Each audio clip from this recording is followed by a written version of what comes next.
검찰이 유병언 씨 추적한 지 벌써 50일이 훨씬 넘었습니다. 그러나 행방은 여전히 오리무중입니다. 네, 당국은 여전히 유 씨 부자가 국내에 있다고 밝히고 있습니다. 그래서 더 궁금증이 커지고 있는데요. 법조팀의 이승현 기자와 함께 자세히 알아보겠습니다. 어서 오십시오.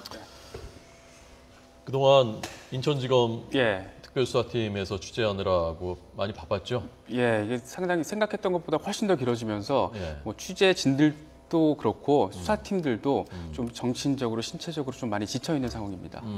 그 취재팀은 여전히 거기서 잠을 야전 침대에서 자고 뭐 그렇게 하나요? 수사팀 말씀하시는 거죠. 일단 지금 상황은 상당히 급박하게 추격전이 벌어지고 있는 상황은 아니기 때문에 초반에 예를 들어서 순천이나 뭐 해남처럼 상당히 구체적인 지역이 거론됐을 때는 이 수사팀 전원이 철야 근무에 돌입하겠다 이렇게 밝혔는데 지금 상황은 좀 일상적인 수사 추적, 장기화 분위기다 이 정도로만 생각하시면 될 것 같습니다.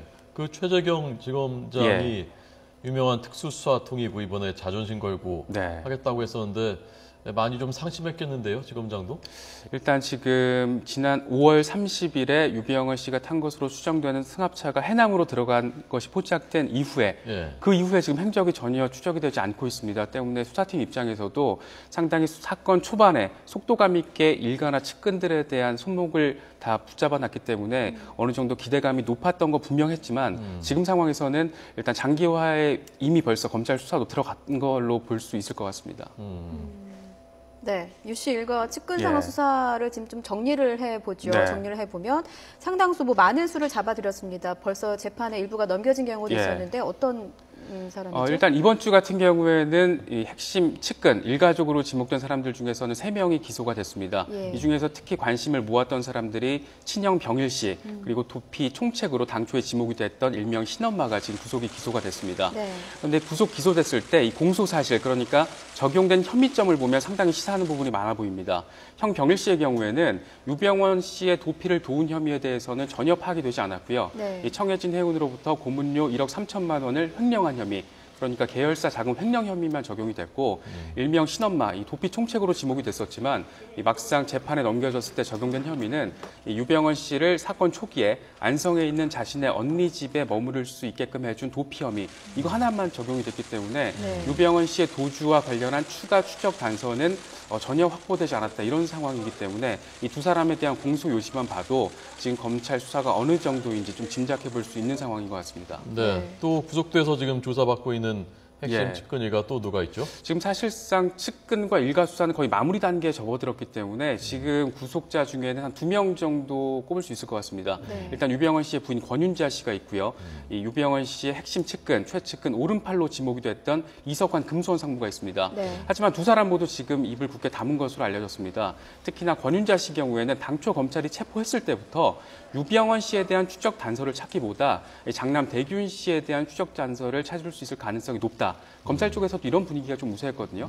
특히나 장남 대균 씨와 이 어머니와의 관계가 상당히 돈독한 것으로 알려져서 유병언 씨는 아니더라도 장남 대균 씨에 대한 추적 흔적은 찾을 수 있을 것으로 상당한 기대가 있었는데 그조차도 지금 전혀 진척되는 것이 없고요. 이석환 상무 같은 경우에는 상당히 한 20년 넘게 유병언 씨 옆에 머물렀던 사람이기 때문에 어느 정도 단서가 나올 것으로 기대가 됐지만 아예 검찰 관계자가 이렇게 얘기하더라고요. 도피를 주도했던 핵심 총책은 아닌 것 같다. 이 정도로 지금 수사가 상당히 좀 막혀 있다. 이 정도 분위기로 지금 파악이 됩니다. 그럼 뭐 기소도 할 수 없는 것 아닙니까? 도피를 하는 과정에서 몰랐고 소외돼 있었다면은? 일단 지금 기소된 사람들을 보면 도피 협조자들의 경우에는 어느 정도 수위의 차이는 있지만 도피 협조 혐의가 적용돼서 기소가 됐고요. 나머지 사람들, 그러니까 계열사 경영과 관련이 있는 최측근들은 뭐 횡령 배임, 그러니까 도피와는 전혀 관련 없는 이 혐의들로 지금 기소가 됐기 때문에 기소가 어떤 식으로든 가능할 수는 있겠지만 아직까지는 조금 더 기소가 되지 않은 인물들은 좀 봐야 될 것 같습니다.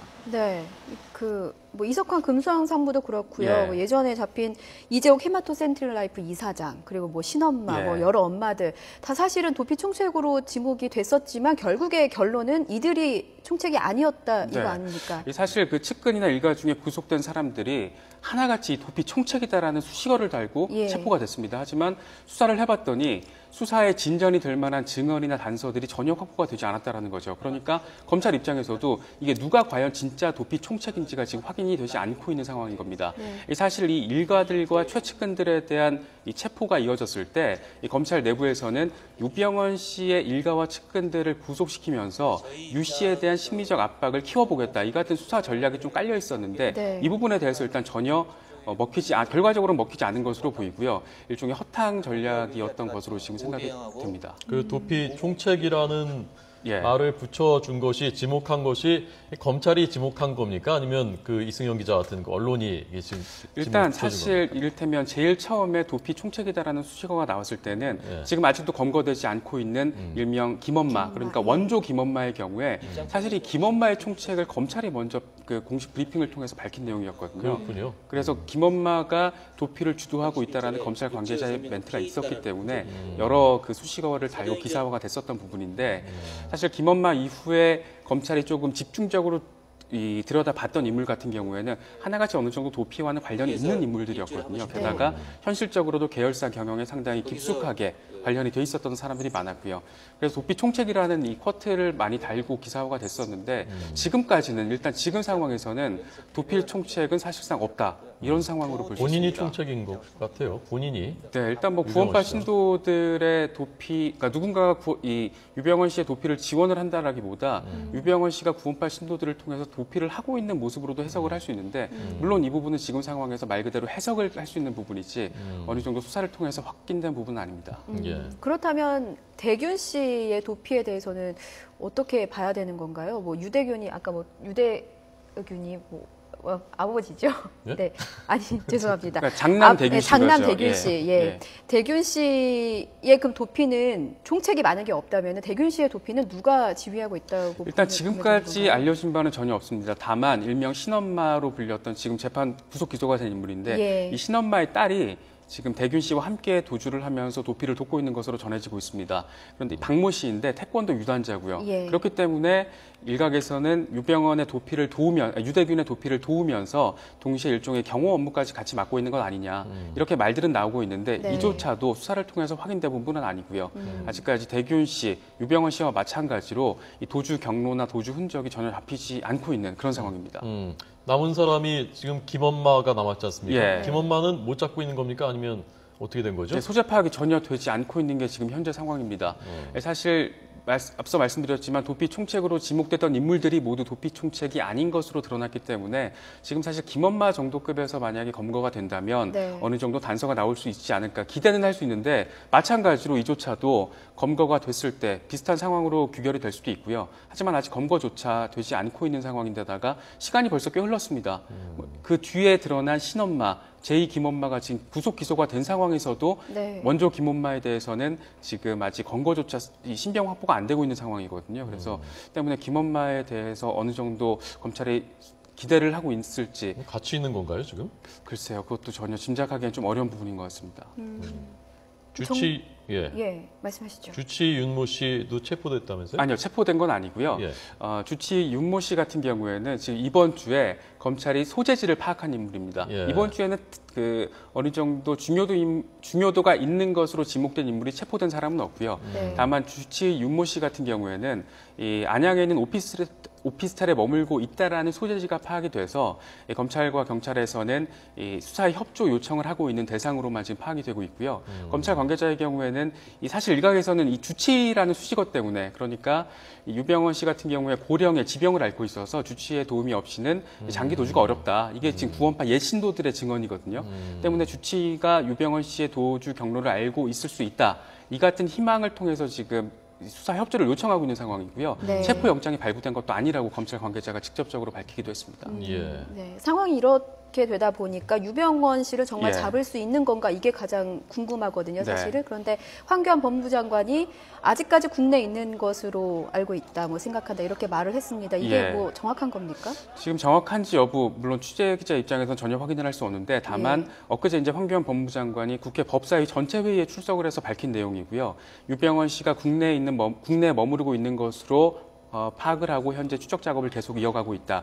이게 지금 황교안 법무장관의 멘트거든요.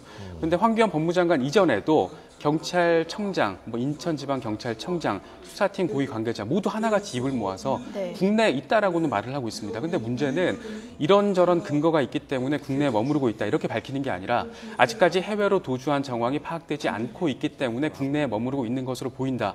그러니까 거꾸로 말하면 국내에 머물고 있다라는 확증이 있지는 않은 것으로도 파악을 할 수 있는 부분으로도 보이거든요. 때문에 일각에서는 해외로 도주한 정황이 없으니까 국내에 머물고 있다라고 말하는 것 아니냐 이런 비판도 지금 제기는 되고 있는데 일단 검찰과 경찰이 총력을 다해서 지금 수사를 하고 있는 만큼 뭐 휴대전화 통화 내역이라든가 여러 가지 근거는 일부 가지고 있을 것으로 생각이 됩니다. 따라서 어느 정도 근거 속에서 지금 국내 추적의 전제를 깔아놓고 추적 작업을 이어가고 있는 건데 아직까지 이렇게 추가 흔적이 나타나지 않고 있다는 점이 상당한 부담으로 지금 검찰 수사에서는 작용을 하고 있습니다.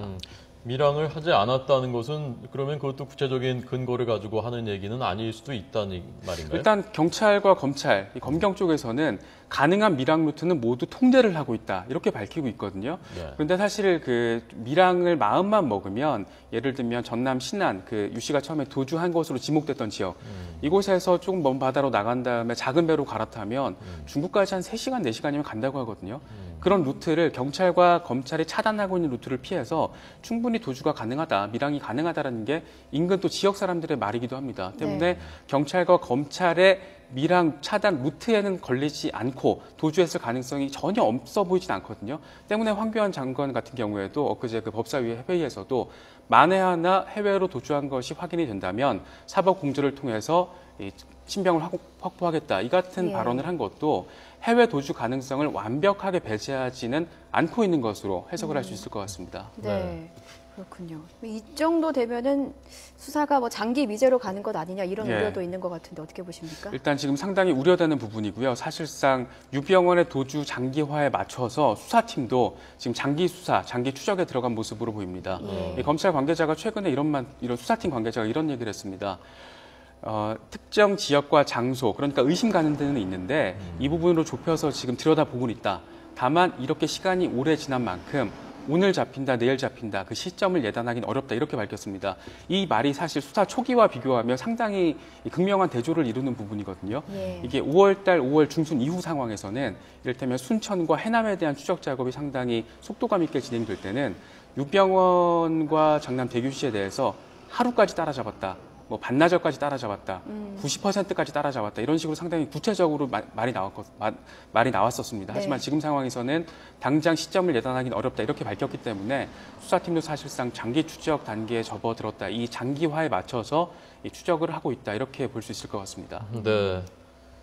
자, 구원파가 우리는 구원파를 하는 무슨 팟캐스트 방송을 시작했다면서요? 예, 뭐 지난 대선 때도 상당히 활용됐던 수단 중에 하나인데 뭐 우리는 구원파다라는 팟캐스트 방송, 그러니까 일주일에 한 2번 정도 인터넷에 방송을 올려서 듣고 싶은 사람들은 다운로드를 내려받기를 통해서 볼 수 있는 그런 형식입니다. 지금 구원파 전현직 대변인들 그리고 신도들이 참여를 해서 일주일에 2번씩 만들겠다는 건데 일단 주요 내용은 검찰 수사에 대한 비판 그리고 언론 보도에 대한 비판적인 내용을 담고 있고요. 지금 이번 달 1일이죠. 이번 달 1일부터 지금 2차례 지금 방송이 됐고 구원파 쪽에서도 어느 정도의 선전전이 시작이 됐다. 뭐 이 정도로 해석을 할 수 있을 것 같습니다. 네. 아까 그 이승현 기자 리포트 보니까요.